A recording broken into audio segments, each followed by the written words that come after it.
There are various methods of forecasting. However, no method can be suggested as universally applicable. In fact, most of the forecasts are done by combining various methods. Hi, this is Sheila Belda, and today I'm gonna talk about the systematic forecast technique.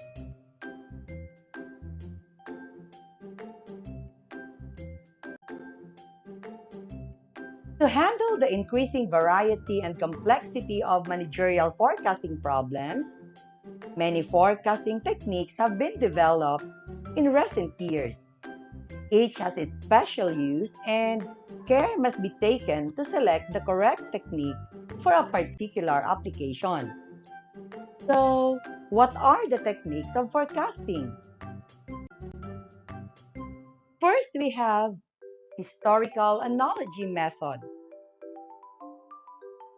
Under this method, forecast in regard to a particular situation is based on some analogous conditions elsewhere in the past. The economic situation of a country can be projected by making comparison with the advanced countries at a particular stage through which the country is presently passing. Similarly, it has been observed that if anything is invented in some part of the world, this is adopted in other countries after a gap of a certain time. Thus, based on analogy, a general forecast can be made about the nature of events in the economic system of the country. It is often suggested that social analogies have helped in indicating the trends of changes in the norms of business behavior in terms of life. Second is survey method. Surveys can be conducted to gather information on the intentions of the concerned people. For example, information may be collected through surveys about the probable expenditure of consumers on various items. Both quantitative and qualitative information may be collected by this method. On the basis of such surveys, demand for various products can be projected. Survey method is suitable for forecasting demand both of existing and new products. To limit the cost and time, the survey may be restricted to a sample from the prospective consumers.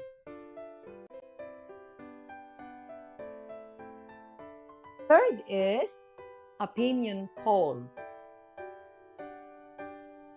Opinion poll is conducted to assess the opinion of the experienced persons and experts in the particular field whose views carry a lot of weight. For example, opinion polls are very popular to predict the outcomes of elections in many countries, including China or India. Similarly, an opinion poll of the sales representatives, wholesalers, or marketing experts may be helpful in formulating demand projections.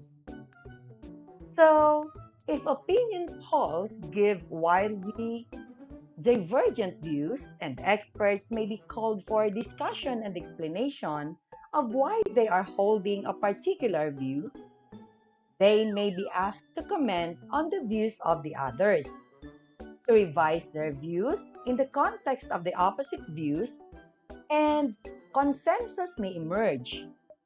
Then it becomes the estimate of future events.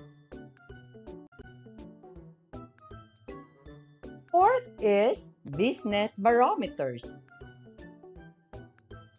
A barometer is used to measure the atmospheric pressure. In the same way, index numbers are used to measure the state of an economy between two or more periods. These index numbers are the device to study the trends seasonal fluctuations, cyclical movements, and irregular fluctuations. These index numbers, when used in combination with another, provide indications as to the directions in which the economy is proceeding. Thus, with the business activity index numbers, it becomes easy to forecast the future course of action. However, it should be kept in mind that business barometers have their own limitations and they are not sure road to success. All types of business do not follow the general trend, but different index numbers have to be prepared for different activities, etc. Fifth is time series analysis. Time series analysis involves the composition of historical series into its various components.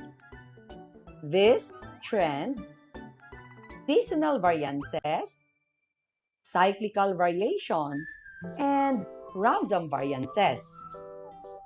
When the various components of the time series are separated, the variation of the particular situation, the subject under study, can be known over the period of time and projection can be made about the future.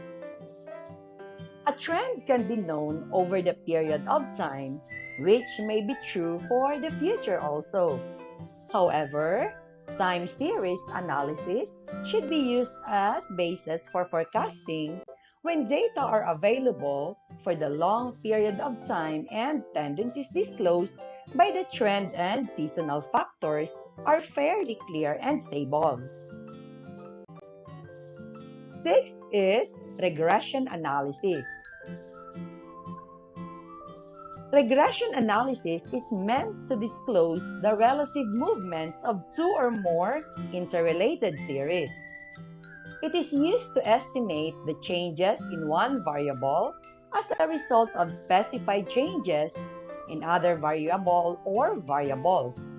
In economic and business situations, a number of factors affect a business activity simultaneously. Regression analysis helps in isolating the effects of such factors to a great extent.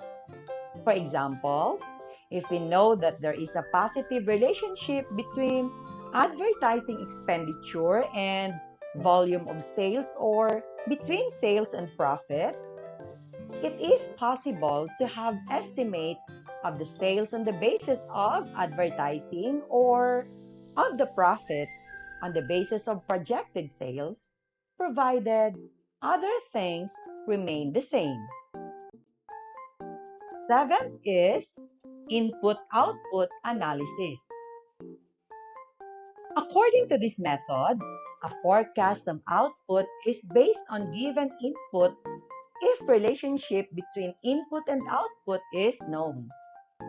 Similarly, input requirement can be forecast on the basis of final output with a given input-output relationship.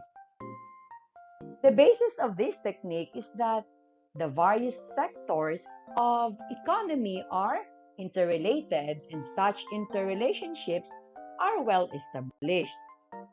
For example, coal requirements of the country can be projected on the basis of its usage rate in various sectors like industry, transport, household, etc., and how the various sectors behave in future.